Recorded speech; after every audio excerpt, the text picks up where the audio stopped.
Oh, Shinigami Association. This is Elite Sephiroth coming in with another Bleach chapter, finally after a month and something-ish. Shonen Jump finally came back from its break and they released a chapter this week. Uh, this chapter begins with the re-invasion, or yet another invasion, of the Vandenreich. But what makes this ambush rather unique is the fact that they, instead of directly invading the Soul Society, they essentially assimilate it by doing some dimensional shifting, for lack of a better word. And as the Soul Society slowly devolves into chaos, once again, due to the successful ambush, various Sternritters around the Quincy Palace, for lack of yet another good word or name for that matter, explain to them just how futile their situation is and as to how they got there in the first place with such ease. They explain it as being that, or rather, the camera switches over to Yuha Bach. I will not go by uh, the WYACH version, just for future reference. I cannot say that right.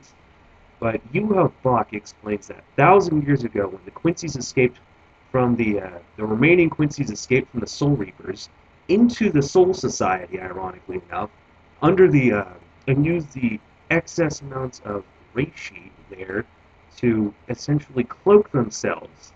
And as 1,000 years passed, uh, the Quincy's eventually gained enough power and strength, numbers and such, to eventually destroy the Soul Society, or at least devastate it as they did in their prior encounter. So, Kyoraku notes that he had foreseen yet another ambush, just he hadn't realized how quickly it would have gone. And at the very end, the very certain Soul Reapers and such try to face off against the Stern Ritter, most prominently Hitsugaya and Matsumoto against the mohawk-haired Basby, if you can remember that. He reminds me of very strongly of Kensei. So that's pretty much it. The Sayuri gets assimilated into the Quincy's not spiritual palace, but their headquarters. The headquarters has yet to have an official name as of yet. So Soul Society gets assimilated into the Quincy Palace. The Quincy's explain as to how they've been managing to infiltrate the Soul Society so easily. And some of the Soul Reapers try to face off against the Quincy's.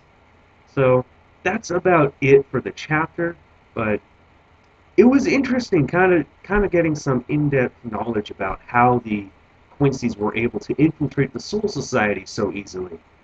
Uh, it was interesting. I was kind of surprised to see how they had managed to do it, because you would have thought that even with the whole Quincy ratio manipulation and such, you would have figured that throughout those 1,000 years, the Soul Society would have been like, hey, there's some weird there must have been some points throughout that time where the Quincy's made mistakes, particularly in the very beginning of those 1,000 years, where they've just gone into hiding and they're trying to cloak themselves effectively, especially considering they're like pretty much living in the enemy headquarters.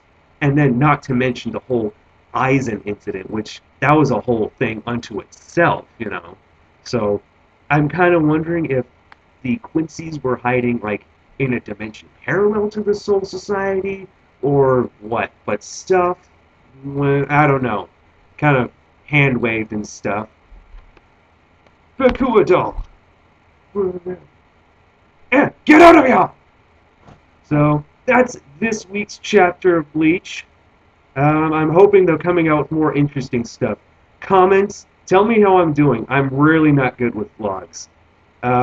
Like, bye.